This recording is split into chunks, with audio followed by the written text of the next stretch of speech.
Querido Padre que moras en las alturas de los cielos, santo y glorificado es tu nombre. Dios bendito, en las horas de esta tarde te damos las gracias, oh Dios, porque nos permites, oh Dios, estar una tarde más, oh Dios bendito, recibiendo tu día santo. Gracias, Padre, porque nos cuidaste durante la semana, por tus bendiciones, oh Dios, que recibimos en todo momento, porque nos diste, oh Dios, el sustento de cada día, oh Dios bendito, porque nos cuidaste, Padre bendito, y es la razón por la cual estamos aquí. Gracias, oh Dios, porque tu amor es grande, tu misericordia, oh Dios bendito, hasta estos momentos no ha faltado. Bendice a cada hermano aquí presente, oh Dios bendito, por medio de Facebook o Zoom. Usted sabe, oh Dios bendito, quiénes son. Bendíceles, oh Dios bendito, y los que no se han podido conectar, Padre bendito, seas usted con ellos también, y que en el lugar donde estén, oh Dios bendito, puedan recibir tu día santo. Colocamos, oh Dios, este programa en tus manos. Pedimos, oh Dios, también por el pastor, el expositor de tu palabra en esta tarde, que sea usado, oh Dios, por tu Espíritu Santo y que todo lo que él hable y diga, oh Dios bendito, vaya acorde a tu santa y divina voluntad. Quédate, oh Dios, en nuestros medios, te lo suplicamos en el nombre de Jesús. Amén.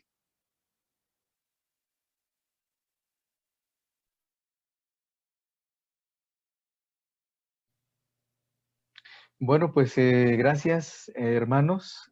Bueno, esta noche nuevamente queremos agradecer a todos los que están aquí conectados para el mensaje de esta noche, bueno, de esta hora. Y quiero, hermanos, pues también saludar tal vez a los que nos están acompañando allá en Facebook. Bienvenidos también y que Dios les cuide y sea con cada uno de ustedes también. Bueno, un feliz sábado a todos. Ya pues el sol pronto, ¿verdad? Ya está ocultándose. ¿O cómo es eso? Bíblicamente hablando, la tierra está dando vuelta, ¿verdad? Así que eh, ya no veremos más el sol, o la luz del día, porque ya la noche está llegando y entonces estamos entrando en las horas del día santo del Señor, el día de reposo. Así que feliz sábado a todas las familias que están aquí conectadas. Y esta hora, bueno, quiero tratar un tema con ustedes y quisiera que hoy estudiáramos, escudriñáramos las Sagradas Escrituras, que hoy podamos juntos, todos los que estamos aquí, ser investigadores de la palabra de Dios, ser escudriñadores. Y todos los que están aquí, pues vamos a estudiar juntos, me van a ayudar también. Y pues vamos a ver algunos ciertos textos bíblicos que nos van a ayudar para, para encontrar aquí principios, verdades que se encuentran en la palabra de Dios y especialmente en esta hora. Vamos a hablar un poco de escatología del Antiguo Testamento y el tema, como ustedes lo pudieron notar por ahí, pues le he titulado prácticamente el Antiguo Testamento y su relación con el futuro. ¿Ustedes creen que el Antiguo Testamento tiene mucho que hablarnos acerca del futuro, hermanos? Claro que sí. El Antiguo Testamento tiene mucho que hablarnos acerca del futuro. El Antiguo Testamento tiene que hablarnos mucho acerca de la escatología y en este caso escatología bíblica. Pero quiero que recordemos, ya algunos de ustedes son muy buenos memorizando y quiero que recordemos que el término escatología proviene de dos palabras griegas, eschatos y logos, eschatologos, escatología. De estas dos palabras griegas, eschatos, que es último, ¿verdad? O postrero o último, y logos, que es la palabra griega más conocida, que es el estudio de, ¿verdad? O el tratado de, o el estudio de. Por lo tanto, eschatos logos o escatología significa doctrina de las últimas cosas, o de las cosas últimas, ¿verdad? De las últimas cosas. A la escatología, hermanos, no se le debe considerar como algo que se encuentra solamente en ciertos libros de la Biblia, ¿sí? En ciertos libros de la Biblia, tales como Daniel y Apocalipsis, más bien como algo que domina y entra en la totalidad del mensaje bíblico.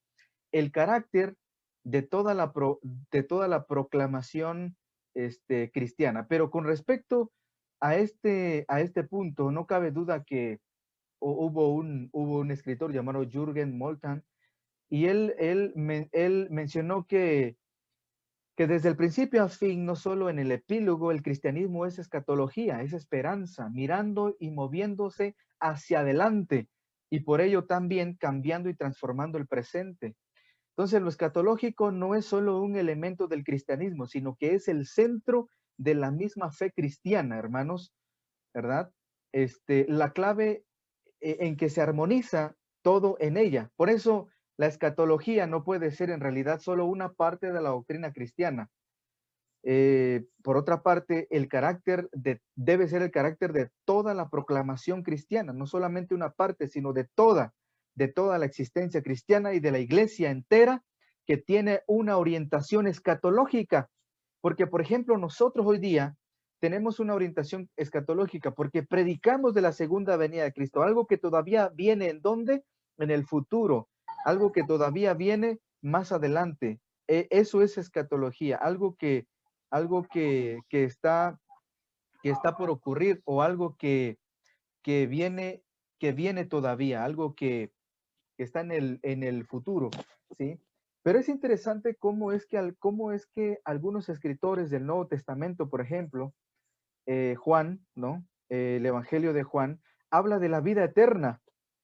Pero es interesante cómo él habla de la vida eterna en un futuro, pero también en el presente, porque ustedes recuerdan que en Juan 17:3 dice, y esta es la vida eterna, no dice, y estas, o será la vida eterna, no dice, esta, o sea, hablando de un tiempo presente, el ya, pero todavía no.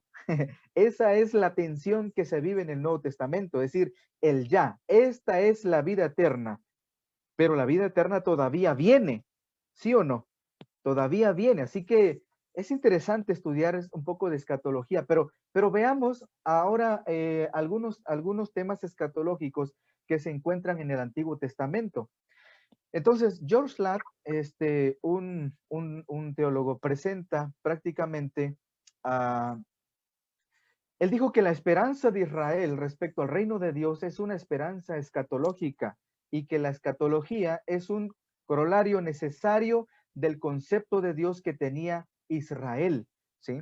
Entonces, si Israel no hubiera tenido esperanza en el Redentor, entonces no tenía razón de ser, por lo tanto también tenía una esperanza escatológica, o una esperanza venidera, una esperanza que estaba en el futuro.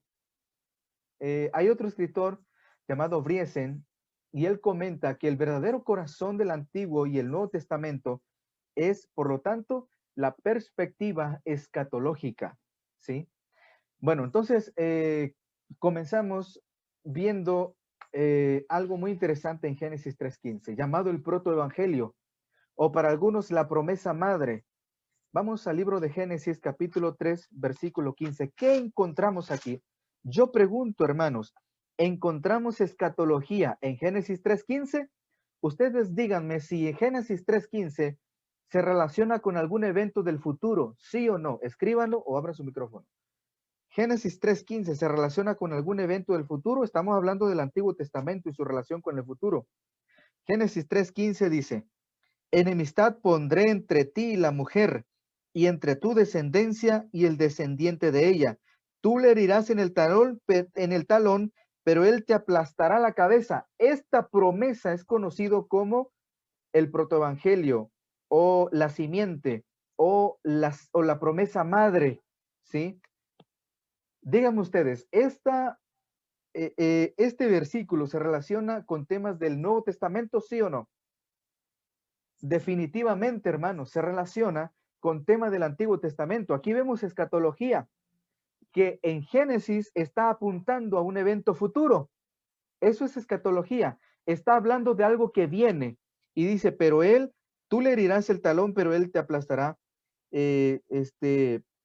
la cabeza. Entonces, prácticamente vemos aquí escatología. Entonces, esta es la expectativa por el Redentor que habría de venir. A partir de este momento, hermanos, de Génesis 3:15, la revelación del Antiguo Testamento mira y señala siempre hacia adelante. Ansiosamente ansiosamente anticipa al Redentor prometido. Después del establecimiento de la monarquía, el pueblo de Dios del Antiguo Testamento reconocía, ¿verdad?, 3 oficios especiales. ¿Cuáles eran esos 3 oficios? Los oficios de los profetas, los oficios del sacerdote y los oficios del rey. Isaías 9:6 menciona que Dios menciona a un Dios fuerte.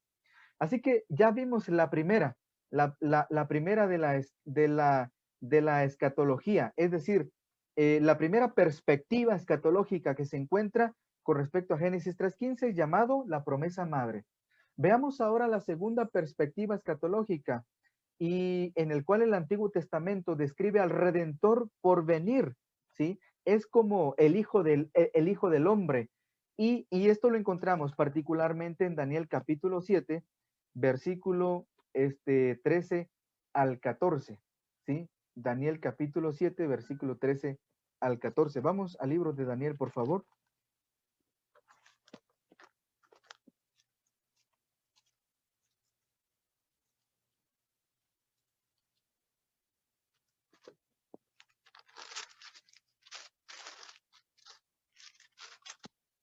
Bueno, Daniel 7:13 dice: seguí mirando en la visión nocturna y vi que en las nubes del cielo venía como un hijo de hombre. Llegó hasta el anciano de días y fue llevado ante él. Pregunto, esta misma expresión, o este redentor que viene, ¿es una perspectiva del Nuevo Testamento, sí o no? También, definitivamente. ¿Por qué? Porque viene el Redentor, está viniendo. ¿Quién? O sea, estaba como prefigurando a alguien, ¿sí?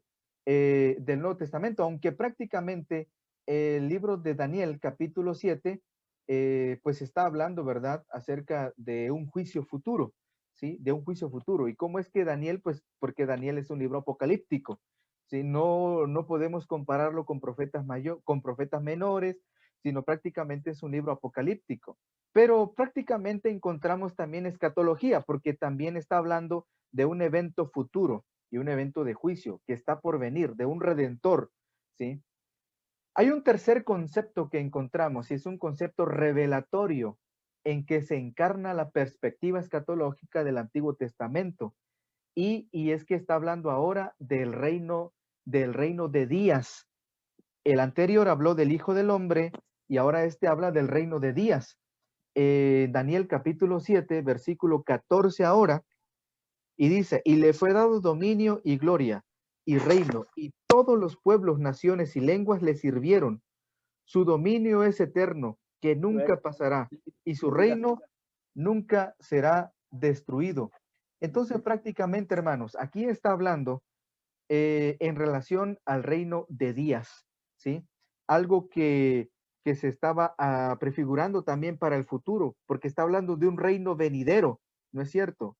El versículo 14 que dice, su reino es eterno, que nunca pasará, y su reino nunca será destruido. Está hablando de tiempo, prácticamente, ¿sí? Está hablando de tiempo y se refiere al reino de días. Pero hay un cuarto aspecto también escatológico que se muestra en el Antiguo Testamento, y es que este otro concepto veterotestamentario, o sea, del Nuevo Testamento, que tiene matices escatológicos y es el del nuevo pacto. Y es lo que estamos estudiando ahora en la lección de escuela sabática, y esa tensión entre el nuevo pacto, el antiguo pacto, pero prácticamente el Nuevo Testamento, hermanos, da claras evidencias, ¿sí? Esto prácticamente es un concepto veterotestamentario, y eso, pues, lo podemos encontrar ahora en el Nuevo Testamento, por ejemplo, Hebreos capítulo 8, versículos 8 al 13. Vayamos a Hebreos capítulo 8, versículos 8 al 13.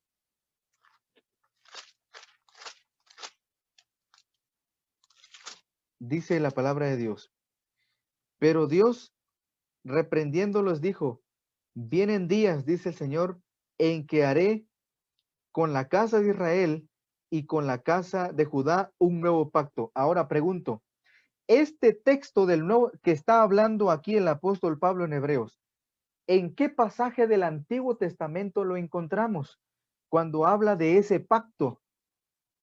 ¿En qué pasaje del Antiguo Testamento? Ustedes lo saben porque son estudiosos de la lección de la escuela sabática.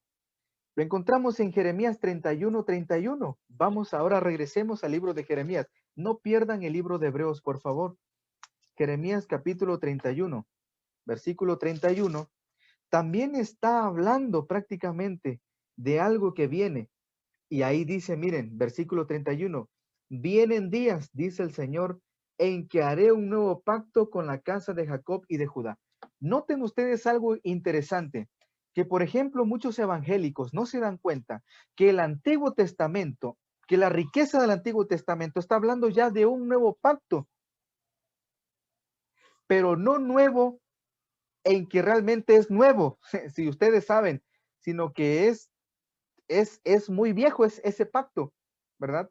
Pero tal vez nuevo en términos, ¿sí? Pero no en su naturaleza, porque sigue siendo el mismo pacto, en su naturaleza sigue siendo el mismo pacto, que está relacionado con la ley de Dios, está relacionado con el sábado, está relacionado con el Israel, pero ahora el Israel espiritual, ya no la ley de Dios en tabla, sino la ley de Dios en el corazón, y aquel redentor que está hablando acerca de Cristo Jesús. El sábado, ¿sí? El sábado en una relación con Dios, pero también literal. Guardar el sábado de manera literal, pero también en una relación con Dios. Ahora bien, hermanos, encontramos entonces esta alusión del Nuevo Testamento que está hablando de lo que dijo el Antiguo Testamento y en este caso el profeta Jeremías. Pero regresemos al libro de Hebreos, por favor, capítulo 8. Hebreos capítulo 8. Versículos 9 en adelante. Ahora dice, no como el pacto que hice con sus padres el día que los tomé por la mano para sacarlos de Egipto, porque ellos no permanecieron en mi pacto y me desentendí de ellos, dice el Señor. Ahora vean ustedes en qué términos está hablando el nuevo pacto. Este es el pacto que haré con la casa de Israel. Después de aquellos días, dice el Señor, pondré mis leyes en la mente de ellos, las escribiré en sus corazones y seré su Dios y ellos serán mi pueblo. Pregunto, ¿este texto también lo menciona el Antiguo Testamento, sí o no? Sí. Definitivamente, hermano. Así es, lo menciona. Y es que Jeremías 31, ¿verdad? También lo menciona. Dice 31:33. Este es el pacto que haré con Israel después de aquellos días, dice el Señor. Pondré mi ley en sus mentes, las escribiré en sus corazones, y yo seré su Dios, y ellos serán mi pueblo. Interesante. Pero bueno, avancemos entonces en nuestro estudio de esta noche. Entonces, Hebreos y el capítulo 8, versículos 11, el 12 y el 13 también está hablando en los términos de ese pacto. En los términos de ese pacto dice, perdonaré sus maldades. ¿Qué es eso? La gracia de Dios. Así es, esa es la gracia de Dios. ¿Qué pasaba con el pecador del Antiguo Testamento cuando violaba uno de los mandamientos? Era apedreado y levantaban montones de piedra, ¿verdad? A donde quiera que iban había montones de piedra, imagínense. Eso ya no está ahora.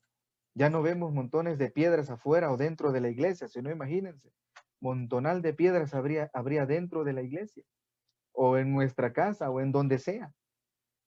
Pero aquí en términos del nuevo pacto, está el elemento de la gracia. En el Antiguo Testamento, gracia, pero también estaba en términos de la misericordia de Dios, el Gesed, que es la misericordia de Dios.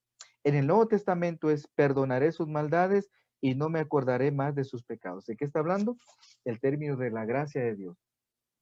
Y 1 Corintios 11:25 también habla que la nueva alianza profetizada entonces aquí por Jeremías fue introducido por nuestro Señor Jesucristo. Así es decir, todo lo que estaba hablando Jeremías de ese nuevo pacto se cumple ¿en quién? En Cristo Jesús. Bueno, todo lo del Antiguo Testamento. Pero vayamos a otro aspecto importante escatológico. Dentro de los conceptos escatológicos del Antiguo Testamento, también hay otro que destaca y es el de la restauración de Israel. ¿Sí? Vayamos a Jeremías capítulo 23, versículo 3. Y Jeremías 23, 3 habla de la restauración de Israel y dice, Jeremías 23, 3. Y yo mismo juntaré el resto de mis ovejas de todas las tierras a donde las eché, las haré volver a sus praderas y crecerán y se multiplicarán. Este texto también está haciendo alusión al Nuevo Testamento, ¿sí? Isaías capítulo 11, versículo 11, también encontramos este pasaje que habla acerca de la restauración de Israel y dice, en ese tiempo el Señor volverá a extender su mano para recobrar el remanente de su pueblo que aún esté en Asiria, en Egipto, Partia, Etiopía, Persia, Caldea, Amat y en las islas del mar. ¿Te das cuenta que dice recobrar el remanente de su pueblo que aún esté? ¿El Nuevo Testamento también habla de un remanente, sí o no? Definitivamente sí. Bueno, entonces, el quinto aspecto es de la restauración de Israel. Vamos a otro aspecto particular que se encuentra en el libro de Joel, y es que este evento escatológico de que habla Joel es acerca del derramamiento del Espíritu sobre toda carne. Joel 2:28. Vayamos a la palabra de Dios entonces. Dice Joel 2:28. Después de esto, derramaré mi espíritu sobre toda carne. Vuestros hijos e hijas profetizarán, vuestros ancianos tendrán sueños y vuestros jóvenes verán visiones. Ven ustedes aquí. Otro elemento escatológico, el derramamiento del espíritu. Pregunto, ¿en el Nuevo Testamento también encontramos este derramamiento del espíritu, sí o no? Sí, la encontramos. Así que esto es un evento escatológico. ¿Ven ustedes cómo el Antiguo Testamento habla de las cosas futuras? ¿Sí? De lo que viene, de las cosas últimas. ¿Sí? Joel 2:28 prácticamente no se estaba cumpliendo ahí, sino en algo que estaba viniendo. Así que el Antiguo Testamento tiene mucha relación con el futuro, eventos escatológicos. Pero hay otro concepto escatológico prominente durante el periodo del Antiguo Testamento, hermanos, y es que habla acerca de el día del Señor. Y es que Isaías capítulo 13, por ejemplo, habla de un día del Señor en un futuro, ¿sí? No muy distante, en el cual Babilonia será destruida. Y vean ustedes Isaías capítulo 13, versículos 6 al 8.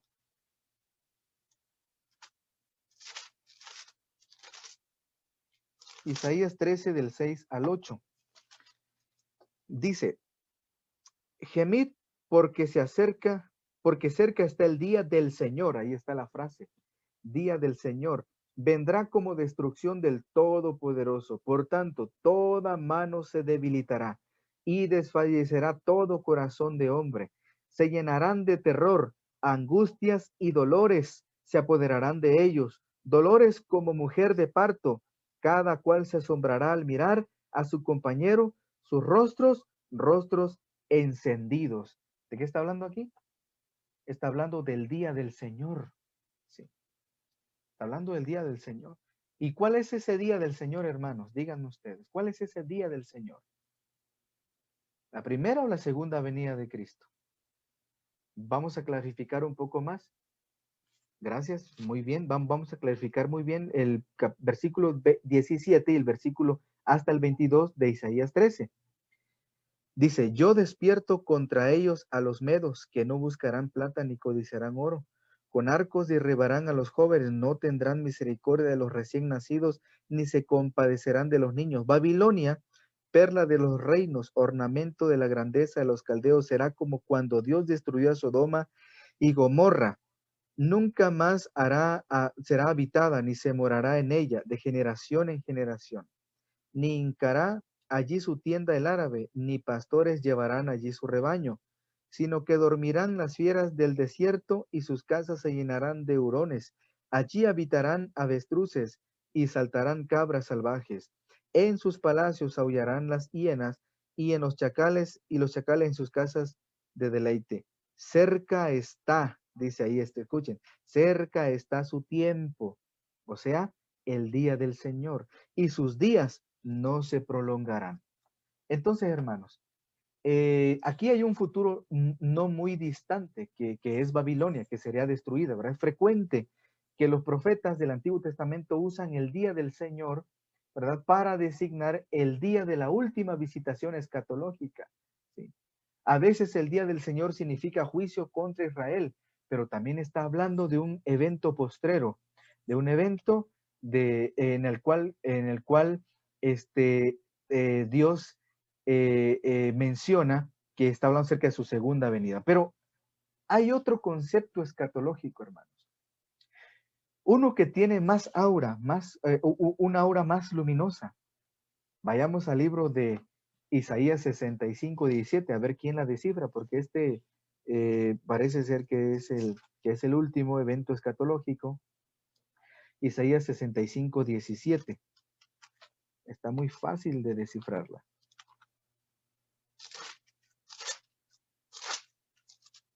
Voy a leer, dice: yo crearé un nuevo cielo y una nueva tierra, y de lo primero no habrá más memoria, ni más vendrá el pensamiento. Ahí está. ¿Cuál es ese otro evento escatológico? Dígamelo, por favor, escríbalo o dígalo. Cuando estemos en el cielo, que dice que no habrá más llanto ni más dolor porque las primeras cosas ya han pasado. Ok, gracias, gracias. ¿Alguien más tiene otra respuesta?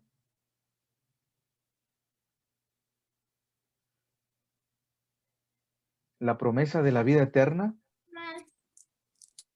¿Alguien más tiene otra respuesta?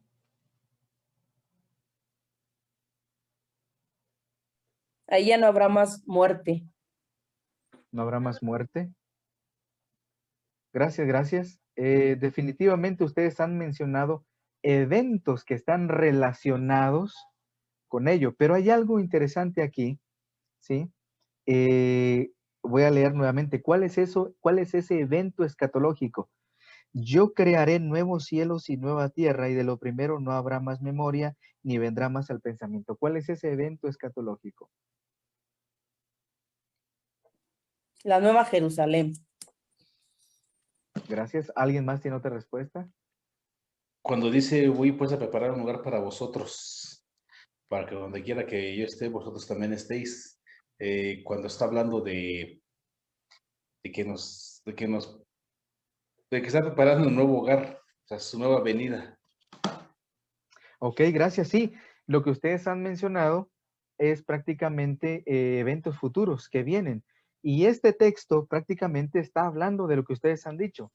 No más muerte, no más llanto, la nueva Jerusalén, la tierra nueva, la tierra prometida, pero sencillamente Isaías 65:17 habla de cielos nuevos y tierra nueva, ¿sí? ¿Verdad? Cielos nuevos y tierra nueva. Esa es el concepto escatológico. Cielos nuevos y tierra nueva. ¿El Nuevo Testamento menciona cielos nuevos y tierra nueva? Sí, definitivamente. Iré a preparar lugar para vosotros, como ustedes han dicho, y habla de cielos nuevos y tierra nueva, la nueva Jerusalén. Ahí en ese lugar no habrá más llanto, ni dolor, ni nada de eso. Entonces, se cumple también ese cielo nuevo y esa tierra nueva, se cumple también cuando viene Cristo, ¿sí? El ya, porque acuérdense ustedes que el libro de Juan o los escritores del Nuevo Testamento, los 3 evangelios sinópticos, Mateo, Marcos y Lucas, escriben también, hablan acerca de ello, de ese cielo nuevo, de esa tierra nueva, pero algo como que están viviendo ya que ese cielo nuevo, esa tierra nueva. ¿Qué dijo Juan el Bautista? ¿Qué dijo Juan el Bautista? Arrepentíos cada uno de vosotros. ¿Por qué? Porque el reino de ¿qué? De los cielos, ¿sea qué cosa? Se ha acercado. ¿Por qué él estaba diciendo que se había acercado? Porque Cristo había llegado. Exactamente. Entonces, estaba teniendo su cumplimiento parcial, es decir, el ya estamos viviendo el cielo nuevo y la tierra nueva.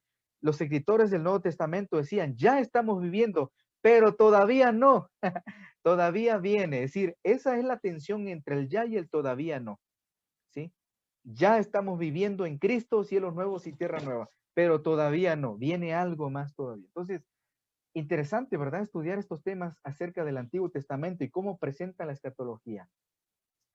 Bueno, pues quiero decirles que todas estas cosas, hermanos, que hemos visto, estas ocho conceptos escatológicos del Antiguo Testamento, se vislumbraban en el horizonte de la expectativa escatológica. Como es lógico, el creyente del Antiguo Testamento no tenía ninguna idea clara respecto a cómo y cuándo estas expectativas se cumplirían.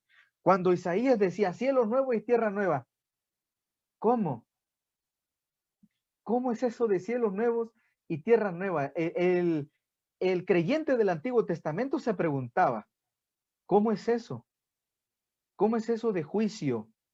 ¿Cómo es eso de cielo nuevo y tierra nueva? ¿Cómo es eso de nuevo pacto? Pero los escritores del Nuevo Testamento sí podían vislumbrar, decir, cielos nuevos y tierra nueva. Sí, claro, porque lo dijo el Antiguo Testamento y sé que Cristo vendrá por segunda vez. Pero ¿cómo sabían los escritores del Antiguo Testamento que Cristo vendría por segunda vez si ellos solamente hablaban hablaban más en su mayoría de la primera venida de Cristo? ¿Cómo ellos iban a concebir el tema de la segunda venida de Cristo? Porque hay escatología también en el Antiguo Testamento, hermanos. Sí. Así que a su entender, el creyente del Antiguo Testamento, en algún momento futuro, llamado diversamente Día del Señor, o los días postreros, o los días que vienen, o aquel día, estos acontecimientos escatológicos tomarían lugar juntos. Es decir, ¿cómo creía el Antiguo Testamento lo que se cumpliría en el futuro? Cuando él leía Día del Señor, cuando él leía los días que vienen, aquel día o los días postreros. Con la perspectiva profética característica, los profetas del Antiguo Testamento mezclaron elementos que tenían que ver con la primera venida de Cristo, con elementos que tenían que ver con la segunda venida. Recién en el periodo neotestamentario se revelaría que lo que en los días del Antiguo Testamento se consideraba como una sola venida del Mesías, se cumpliría en dos etapas, la primera y la segunda venida. ¿Sí? Es decir, los escritores del Nuevo Testamento, muchos de ellos pensaron que Cristo Jesús vendría, o sea, en su segunda venida en el tiempo en que ellos vivían. Ellos vieron a Jesús en su primera venida, pero también ellos creían que cuando Jesús murió y se fue al cielo, ellos creyeron que Jesús vendría por segunda vez y pronto. Interesante. Entonces, lo que los profetas del Antiguo Testamento no habían tenido en claro fue aclarado en la era del Nuevo Testamento. El creyente del Antiguo Testamento, hermanos, esperaba la intervención de Dios en la historia, tanto en el futuro cercano como en el lejano. De hecho, ese fue el carácter anticipatorio de su fe que le dio al santo del Antiguo Testamento el valor de correr la carrera que le estaba puesta por delante. El capítulo 11, por ejemplo, del libro de Hebreos, al mirar hacia atrás y contemplar a los héroes de la fe del Antiguo Testamento, enfatiza especialmente este punto. Y vamos al libro de Hebreos capítulo 11, versículo 10.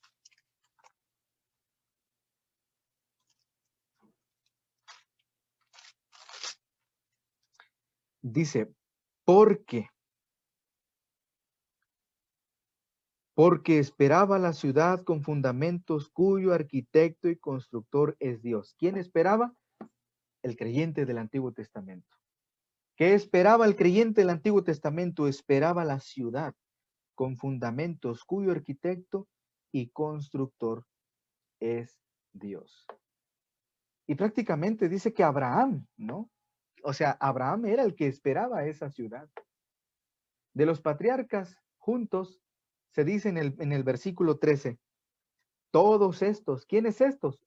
El creyente del Antiguo Testamento, los patriarcas del Antiguo Testamento, todos ellos, hasta morir, vivieron, ¿por qué? ¿Por qué medio vivieron? Por medio de la fe, sin haber recibido las promesas, mirándolas de lejos, saludándolas y confesando que eran peregrinos y forasteros en la tierra. Y de todos estos, ¿verdad? También dice el versículo 39 y 40. y de todos estos, aunque alcanzando, dice, y todos estos, aunque aprobados por el buen testimonio de su fe, no recibieron el cumplimiento de la promesa, porque Dios había provisto algo mejor para nosotros, para que ellos no llegasen a la perfección aparte de nosotros. ¿Qué era lo que caracterizaba al creyente del Antiguo Testamento para esperar lo que vendría en el futuro? Estos 8 eventos escatológicos que yo les mencioné. ¿Qué era lo que movía a ellos a esperar? ¿Qué era lo que a los escritores del Antiguo Testamento, al creyente del Antiguo Testamento, le movía para esperar aquella ciudad cuyo fundamento era Dios? ¿Qué era? ¿Qué era lo que le movía para esperar la promesa, aunque no la había recibido? Solo lo miraba de lejos. El creyente del Antiguo Testamento era aprobado, pero no recibió el cumplimiento de la promesa. ¿Pero qué era qué era aquello que lo mantenía firme en esas promesas, hermanos? Su fe, definitivamente. El creyente del Antiguo Testamento manifestaba fe en el Redentor venidero, en Dios. Pregunto en esta noche, la iglesia actual en el tiempo en que vivimos, hermanos, ¿será diferente al creyente del Antiguo Testamento? ¿Será diferente al creyente del Nuevo Testamento? El creyente del Nuevo Testamento, vaya, ya tenía escrito el Antiguo Testamento. Y pues por eso podría decir que Jesús vendría por segunda vez, porque ya había venido, tenía la certeza de que había venido por primera vez y que vendría por segunda vez. Ellos esperaron también, hablaron de las promesas venideras, hablaron de la fe. Y hermanos, interesante, me gusta cómo Pablo habla del creyente del Antiguo Testamento diciendo, vivieron por la fe. Todos estos, dice, todos estos hasta morir vivieron por la fe sin haber recibido las promesas. Imagínate esperar tanto, morir en la fe y no haberlo recibido. El creyente del Antiguo Testamento fue aprobado por el buen testimonio de su fe, aunque no recibió el cumplimiento de la promesa. ¿Por qué? Porque Dios había provisto algo mejor para ellos.